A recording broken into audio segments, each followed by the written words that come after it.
주기도문에서 우리가 계속 나누고 있는 이 오늘 말씀은요. 자, 예전에도 설명한 바가 있지만 이 기도는 매우 난처한 기도인 것입니다. 왜냐하면 이 기도에는 조건이 붙어 있는 거예요. 그냥 우리 죄를 용서해 주면 되는데 그 조건이 뭐냐면 우리가 우리에게 죄 지은 자를 용서해 준 것 같이 그리고서 우리 죄를 용서해 달라고 조건을 말하고 있다는 것입니다. 그래서 이 조건이 매우 난처한 그런 조건이 된다는 거죠. 그래서 여러분 이 기도문을 엄밀히 우리가 깊이 묵상하면서 뒤집어서 해석을 해보면 이런 기도가 되는 거예요. 하나님, 내가 만일 다른 형제의 죄를 용서하지 않으면 절대로 나를 용서하지 마십시오. 이런 기도로도 충분히 해석이 가능하다는 것입니다. 그렇게 여러분 이 기도는 매우 난처한 기도를 넘어서 매우 무서운 기도가 되는 거예요. 이런 맥락 속에서 제가 여러분들께 이런 말씀을 드렸던 겁니다. 함부로 주기도문을 하지 말라는 것입니다. 아예 믿음이 없다 그런다면 주기도문 외워도 상관없어요. 정말 하나님을 알고 예수님을 알고 말씀에 대한 우리가 그 경외함이 있다 그런다면 그 뜻의 깊은 의미를 알고 우리가 주기도문을 외우는 것에 있어서 경홀히 외우는 것이 아니라 중심에서 신앙 가운데에서 기도를 해야 한다는 것입니다. 그렇다면 여러분, 제가 몇 주 동안 계속 얘기했지만 우리가 우리에게 죄 지은 자를 사하여 주는 사람은 어떤 사람이죠? 이제 여러분들은 충분히 답을 할 수 있습니다. 지난주에도 제가 설명드렸죠. 끄트머리에 이런 설명드렸습니다. 이게 과거형이라고요. 우리가 우리에게 죄 지은 자를 사하여 준 사람입니다. 앞으로 줄 사람이 아니고 이미 죄를 용서해 준 사람이 이 기도를 할 수 있는 거죠. 그리고 이 이미 죄를 용서한 사람이 어떤 사람입니까? 그 핵심이 어디 있죠? 내가 하나님으로부터 죄사함을 받았다라는 것을 깨닫고 누리고 그것을 철저히 경험하고 있는 사람들이라는 것입니다. 그들만이 형제들의 죄를 이미 용서한 자로 이 땅을 살아갈 수 있게 되는 거예요. 왜요? 그들은 이미 하나님으로부터 내가 그 엄청난 가치의 그 빛을 청산받았다는 것을 철저히 각인하며 살고 있거든요.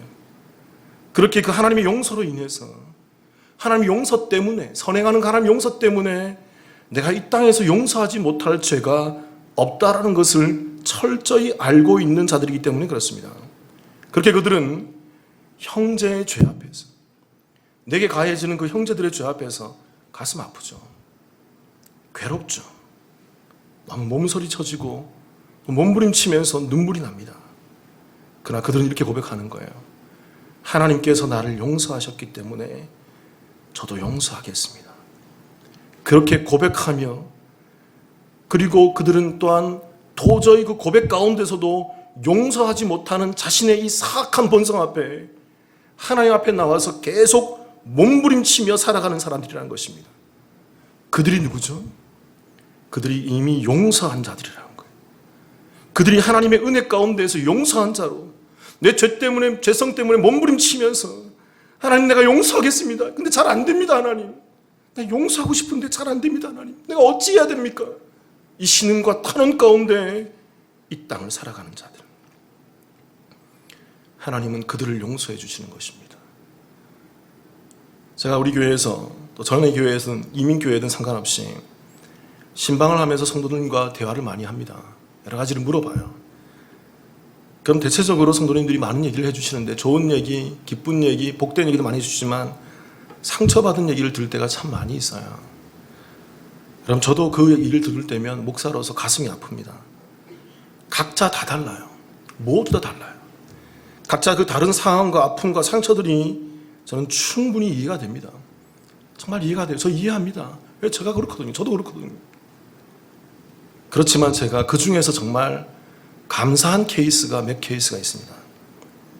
그런 아픈 상처와 그 아픈 상황 가운데에서 그분들 중에 하나님의 은혜를 아는 분들이 있더라는 것입니다.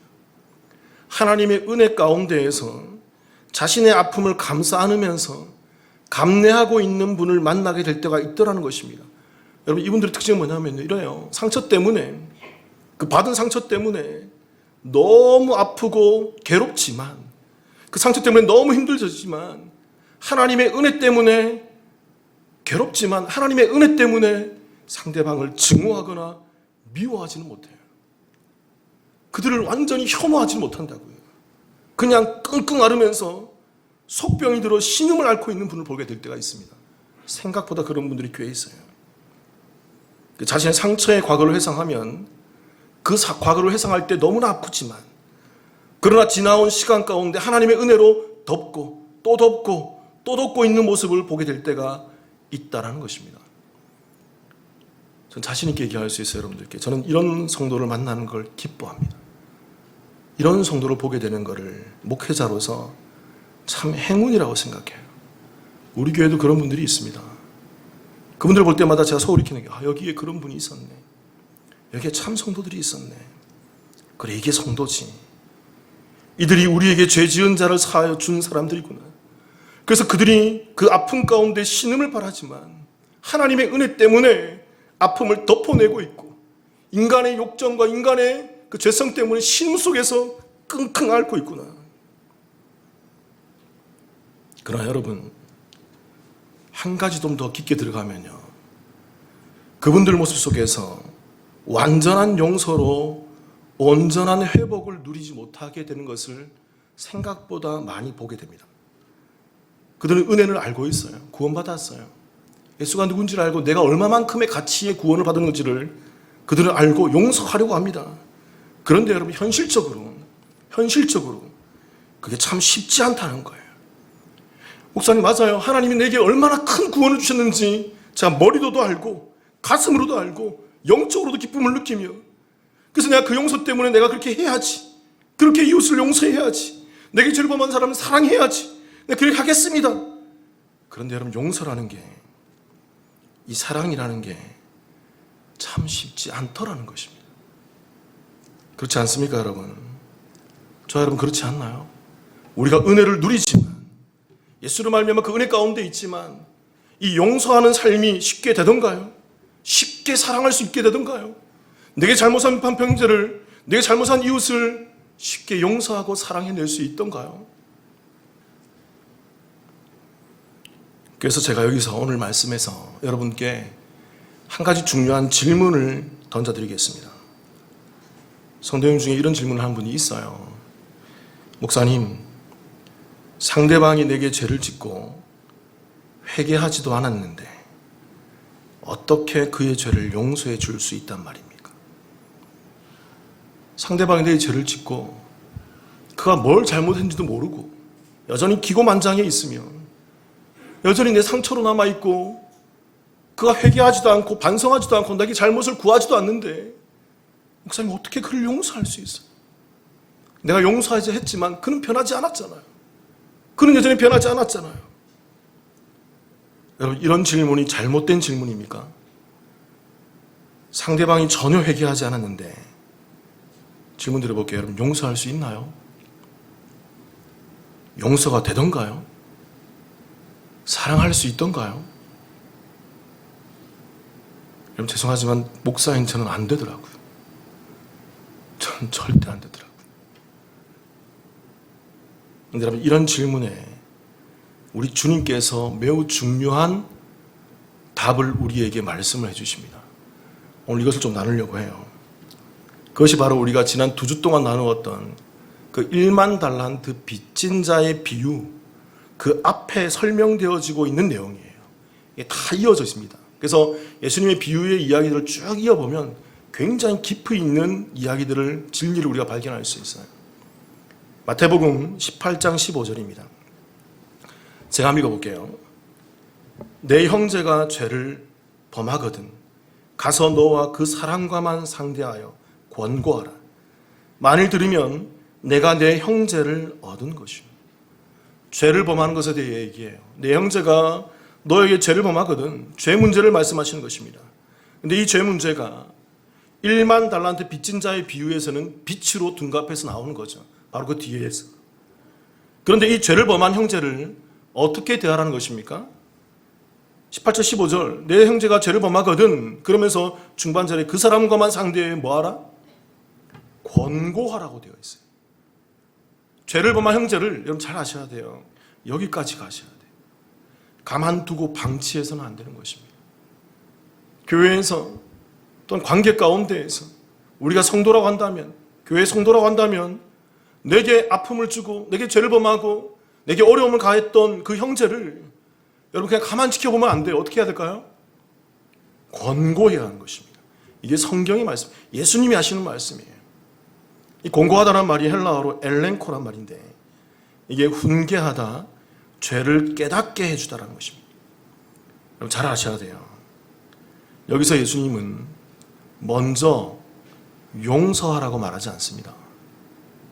내게 죄를 범한 형제를 그저 용서만 해주라고 말하지 않아요. 1만 달란트 빚진 자의 비유 이전에 예수님께서는 용서하기 이전에 그를 찾아가서 뭐 하라고요? 뭐 하라고요? 권고하라고 말씀하십니다. 그래서 그가 그 권고를 받으면 그 권고를 듣게 되고 그 권고 가운데서 그가 회개하면 너는 형제를 얻게 된다는 것입니다. 참 형제, 참다운 성도, 참 교인을 너는 얻게 될 거라는 거죠. 그리고 나서 그를 용서해주고 그를 받아들이라는 것입니다. 18장 16절 제가 읽어볼게요. 만일 듣지 않거든, 그 권고를 듣지 않거든 한두 사람을 데리고 가서 두세 증인의 입으로 말마다 확증하게 하라. 만일 형제가 권고해도 듣지 않는다면 어떻게 하라는 거죠? 두세 증인, 다른 사람들을 데리고 가서 어떻게 하라는 것입니까? 계속 권고하라는 거예요. 지속적으로 권고하라는 거예요.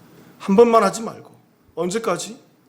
그가 알아들을 때까지, 그가 깨달을 때까지, 그가 회개하고 이 형제와 함께 하나가 되고 성도로 서게 될 때까지. 권고는 그런 것입니다. 그게 성도의 권고이고 그게 교회의 권고이에요. 그리고 마태복음 18장 17절 같이 읽어볼게요. 시작. 만일 그들의 말도 듣지 않거든 교회의 말하고 교회의 말도 듣지 않거든 이방인과 세리와 같이 여기라. 두세 증인 데려갔는데도 말 듣지 않아요. 계속 권고했는데 듣지 않아. 그러면 교회에다가 영적 리더십에다가 요청을 하라는 것입니다. 그래서 교회에서 그 사람을 권고할 수 있도록, 알아들을 수 있도록, 계속 그가 돌아서서 회개할 수 있도록 권고하라는 것입니다. 그런데 여러분, 그래도 듣지 않는 사람이 있다는 거죠. 그래도 듣지 않는 사람들이 있을 수 있다는 것입니다. 그때는 어떻게 하라고요? 그들을 어떻게 여기라고요? 이방인과 세리와 같이 여기라는 것입니다. 이 말이 무슨 말일까요, 여러분? 이방인과 세리, 믿지 않는 사람입니다. 그들을 믿지 않는 자로 여기라는 거예요. 그들이 권고를 듣지 않는 이유가 무엇 때문이라는 것입니까? 그들 안에 믿음이 없기 때문이라는 거예요. 그들이 믿음이 없기 때문에 그 권고와 그 성도의 권면을 듣지 못한다는 거예요. 지속적인 권면 가운데, 그리스도의 중심 가운데 권면들이 그 권고를 알아듣지 못한다는 거예요. 그리스도가 없기 때문에, 믿음이 없기 때문에. 교회 나와서 예배는 드리고 있지만, 오래도록 신앙생활하고 있지만 믿음이 없이 신앙생활을 하는 사람이 초대교회에 있더라는 것입니다. 마태복음 18장 19절 제가 읽어볼게요. 그 다음 절입니다. 제가 읽어볼게요. 진실로 다시 너희에게 이르노니 너희 중에 두 사람이 땅에서 합심하여 무엇이든지 구하면 하늘에 계신 내 아버지께서 그들을 위하여 이루게 하시리라. 일반적으로 이 한 구절만 딱 떼서 두 사람이 기도하면 돼, 이루어 주셔, 그렇게 단순하게 이해하시는 분들이 있어요. 이건 앞에 구절을 충분히 이해해야 돼요. 우리가 지금까지 나누었던 이 권고하는 이 개념, 계속 권고하고 그래도 듣지 않거든 이방인과 세리로 얘기를 하면서 주님의 심정을 이해해야 돼요. 그리고서 19절에서 얘기하는 거죠. 너희 중에 두 사람이 땅에서 합심하여 무엇이든 구하면 하늘에 계신 내 아버지께서 들어주시겠다는 것입니다. 질문 드릴게요, 여러분. 여기서 말하는 이 두 사람은 누굴까요? 어떤 두 사람일까요? 여러 가지 논쟁이 있지만 가장 의미심장하게 해석한 주해가 있습니다. 자, 읽어드릴게요. 이렇게 해석해놨어요.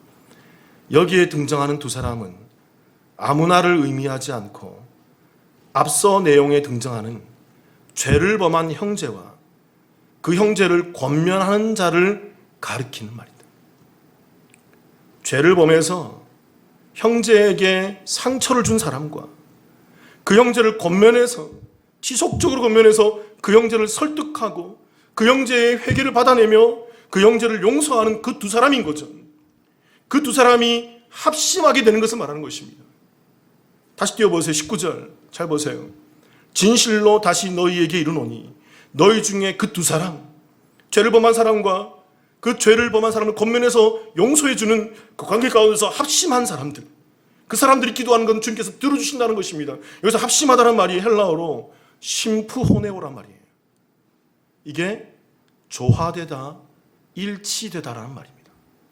이게 조화롭다, 일치가 되다, 하나가 되었다라는 얘기예요. 무슨 말입니까, 여러분? 권면하고 권고해서 그 상대방도 동의하고 화해해서 회개해서 나누어졌던 마음이, 분열되었던 마음이 한 마음이 되었다는 것입니다. 그리고 그때 회개를 통해서 용서하는 모습이 나오고 그 일을 통해서 그들이, 그 두 사람이 하나가 된 상태를 말하는 거예요. 이게 합심화의 정확한 의미인 것입니다. 그러한 합심 가운데, 그러한 성도의 회복 가운데, 그러한 성도의 그 분열된 마음이 그리스도의 권면을 통해서 하나가 된 그 하나인 지체의 그 기도 가운데 누가 응답하시는 거예요? 하나님이 그 기도를 들어주신다는 것입니다. 기쁘게 응답하신다는 거예요. 하나님이 그 기도를 듣지 않을 수 없다는 것입니다. 왜요? 참 성도의 기도거든요. 참 교회의 기도이거든요. 참으로 온전히 회복된 자들의 기도이거든요. 하나님은 그들을 눈물겹도록 기뻐하시며 좋아하시며 그들의 기도를 기뻐 들으신다는 것입니다.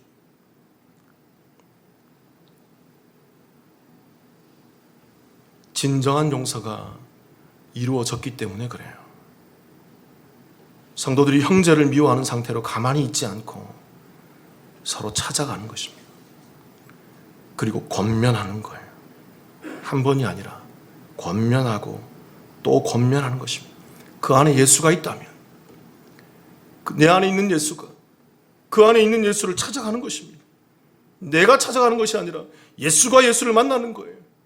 내 안에 하나된 예수가 그 안에 있는 하나된 예수와 함께 연합하는 것을 말하는 것입니다. 여기서 중요한 포인트는 여러분, 그들의 믿지 않음을 드러내라는 것이 아니에요. 지속적으로 권면하라는 것입니다.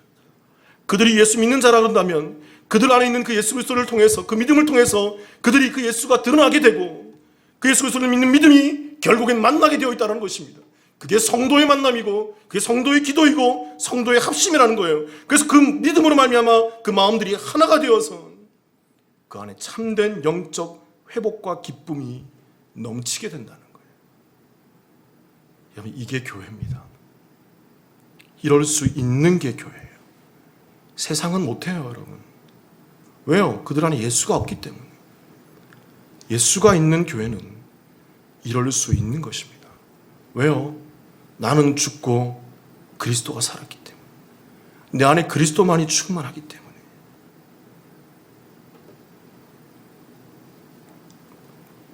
만일 그가 그 권면을 받아들이지 않는다 그러면 딱 하나 알 수 있는 거죠. 그때 가서는 우리가 알 수 있는 거예요.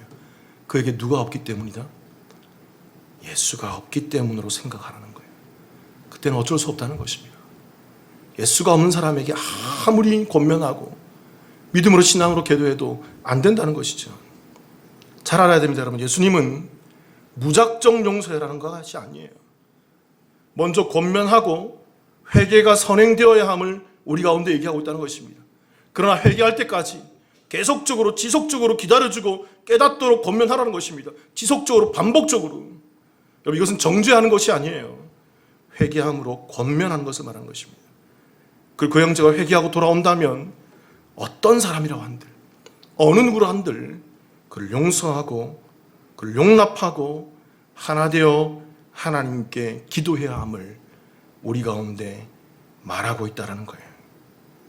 이것이 성경적 용서, 진정한 용서, 교회가 가져야 될 참된 회복의 모습인 거예요.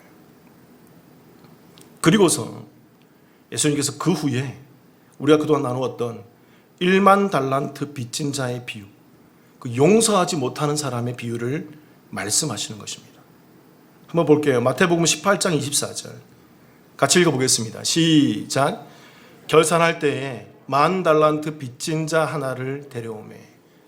우리가 이 비유를 2주 동안 함께 나누었습니다. 그래서 빚진 자라는 단어가 이게 헬라어로 오페일레테스란 말인데 이게 빚진 자, 빚의 의미도 있지만 죄의 의미도 담겨 있어요. 죄인이라는 것입니다. 이 단어는 빚진 자로 해석할 수 있지만 죄인으로 해석해도 무방한 거예요. 그러니까 이 10,000달란트 빚진 자는 죄인이었다는 것입니다.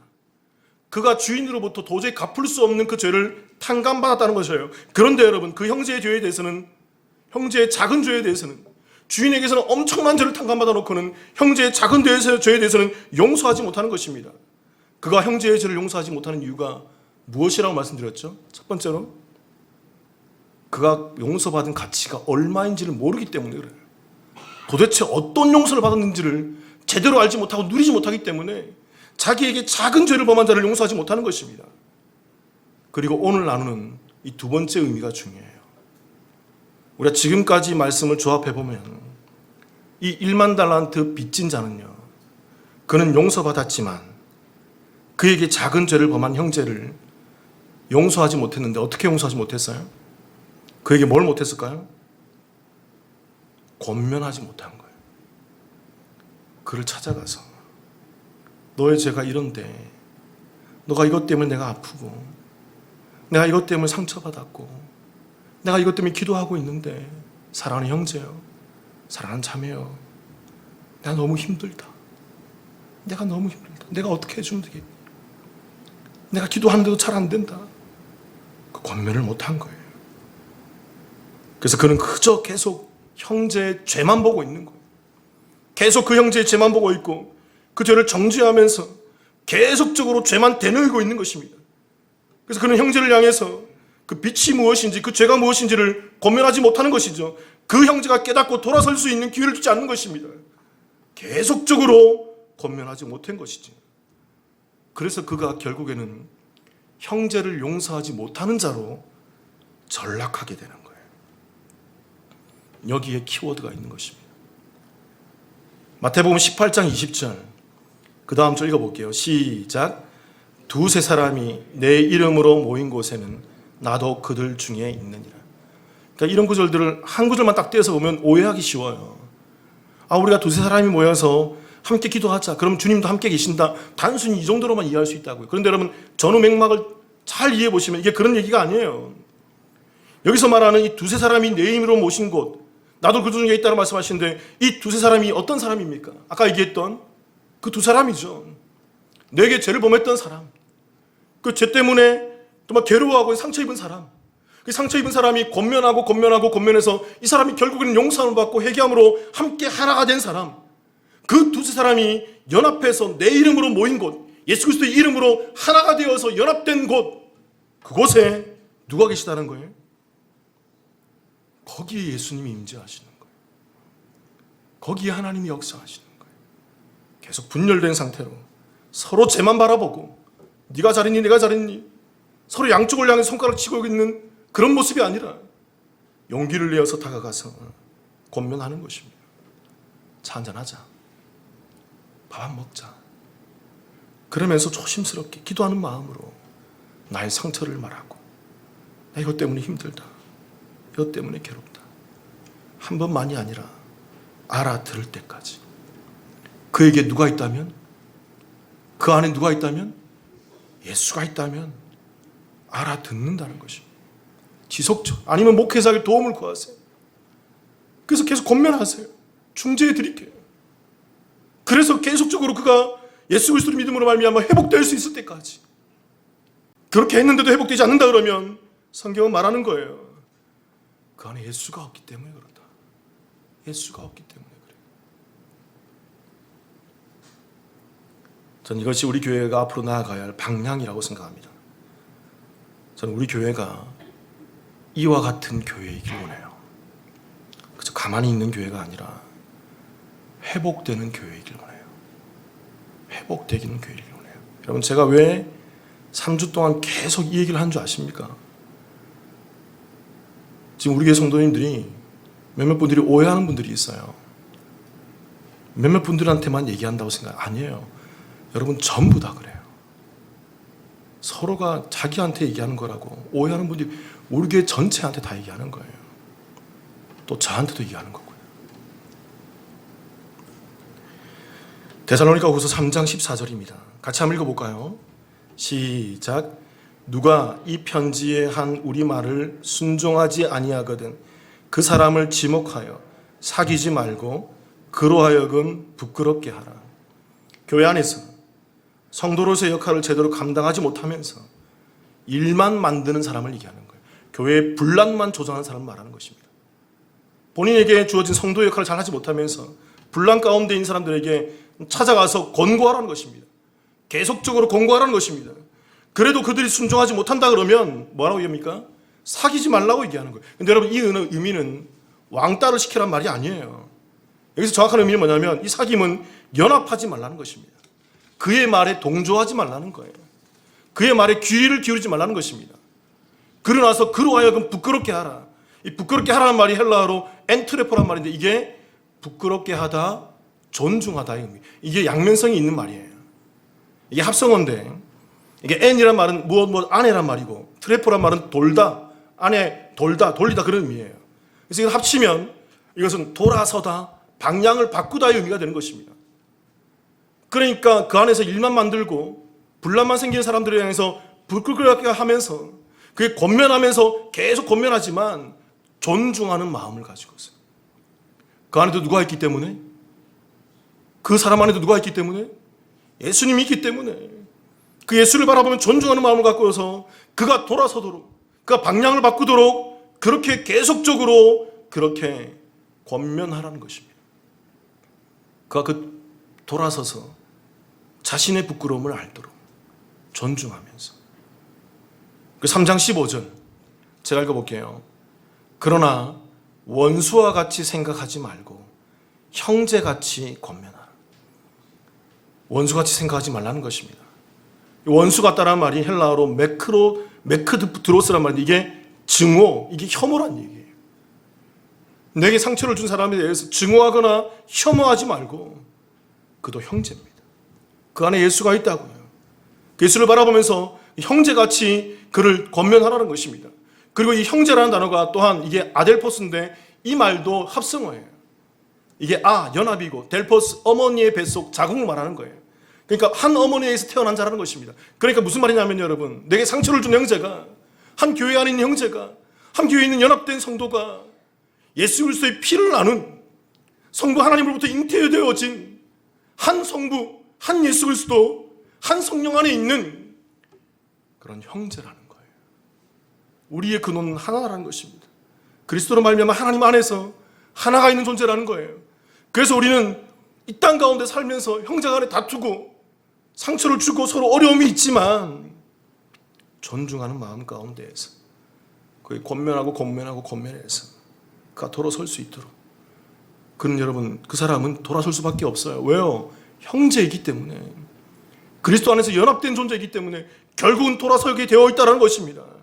그러한 그 기대를 저버리지 말고 끝까지 권면하라는 것입니다. 그런데 이렇게 여러 차례 권면했는데도 그 알아듣지 못하고 돌아서지 않는다면 그 이유가 무엇 때문이라고 얘기하고 있어요? 그가 무엇이 없기 때문에? 그 안에 누구가 없기 때문에? 예수가 없기 때문에. 분명한 거예요. 믿음이 없기 때문에 형제로 연합하지 못한다는 것입니다. 형제가 아니라는 거예요. 그래서 내 안에 있는 예수와 그 안에 있는 예수가 만나지 못하는 것입니다. 아무리 권면해도 아무리 종용해도 그게 믿음이 없기 때문에 이해하지 못한다는 거예요. 그래서 이 믿음 없이면 확인된다 그런다면 권면하고 또 권면하면서 이 믿음 없이면 확인된다 그러면 그때는 어떻게 여기라고요? 그를 어떤 존재로? 이방인과 세리와 같이 여기라. 믿지 않는 자로 대하라는 것입니다. 여러분 이 말도 오해하시면 안 돼요. 이게 무슨 말일까요, 여러분? 이건 내치란 말이 아니에요. 믿지 않기 때문에 그를 내쳐라 그런 의미가 아니에요. 우리가 성경적인 의미로 얘기하면 그는 더 이상 예수와 예수가 만나는 권면의 대상이 아니라는 것입니다. 그는 권면에서 되는 사람이 아니라는 거예요. 권면의 대상이 아니라 어떤 대상일까요? 전도의 대상이에요. 그래서 여러분 제가 자주 예수 믿으십니까? 라는 것을 확인한다고요. 예수 믿는 자들은 그 믿음 안에서 권면을 해도 지속적인 권면하면 알아듣습니다, 여러분. 그 안에서 함께 연합되고 하나가 된다고요. 근데 예수가 없는 사람에게는 이 권면이 통하지 않아요. 그에게는 뭐가 필요할까요? 복음이 필요한 것입니다. 예수 믿지 않기 때문에 예수로 인해서 지속적인 권면 속에서도 교회에서 하나가 되지 못하는 것입니다. 그들에게는 접근법이 달라야 되는 거예요. 권면이 아니라 복음을 증거해야 돼요. 예수를 가르쳐야 돼요. 하나님의 은혜가 임해야 된다고요. 사랑하는 성도 여러분, 저와 여러분과 우리 남부침례교회 안에 이 참된 회복이 있기를 주님의 이름으로 축원합니다. 용서가 힘들어요. 힘들어요, 여러분. 정말 저도 너무 힘들어요.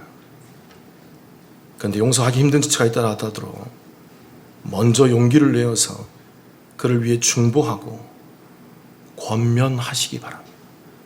지속적으로 권면하시기 바라요. 만일 그가 예수 믿는 자라면 그 중심에서 우러나오는 그 권면 속에서 예수 그리스도의 은혜로 함께 만나게 될 날이 있을 것입니다. 그러니까 예수 믿는 자라고 확인된다면 그는 그 그리스도에 연합된 그 은혜의 자리를 경험하게 될 것입니다. 그때 하나님의 기적이 일어나요. 하나님의 역사가 거기에 임한다고요. 한 놀라운 회복이 거기에 임한다고요. 그러나 예수 믿는 자라고 확인되지 않고 계속적으로 그가 권면 가운데 돌아서지 않는다 그러면 기도하십시오, 여러분. 저 사람이 예수 믿게 해달라고. 저분이 예수 믿게 해달라고. 그래서 지속적으로 그에게 복음을 전하고 할 수 있는 한 복음을 가르쳐야 하는 것입니다. 저와 여러분과 우리 남부침례교회가 이 복음 안에서 권면하고 복음을 증거하는 연합된 교회, 하나된 교회이기를, 참된 회복을 누리는 교회이기를 주님의 이름으로 축원합니다. 우리 함께 기도하시겠습니다.